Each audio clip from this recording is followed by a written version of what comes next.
Kemerdekaan adalah bekerja dengan antusias, konsisten, berempati, dan berpikir secara holistik. Merdeka adalah saya.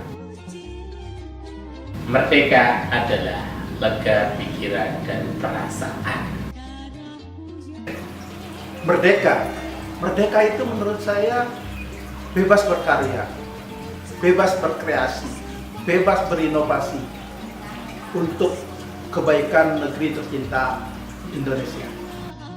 Menurut saya, makna kemerdekaan itu adalah ekspresi positif untuk membangun negara kita. Merdeka adalah keseimbangan antara bekerja dan ibadah. Merdeka adalah bekerja dan berkarya untuk negara. Merdeka adalah bebas berkarya, bebas berekspresi.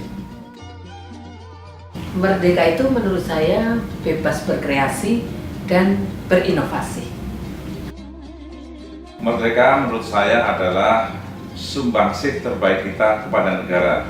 Berterima kasih kepada para pendahulu kita yang sudah mengorbankan jiwa raga.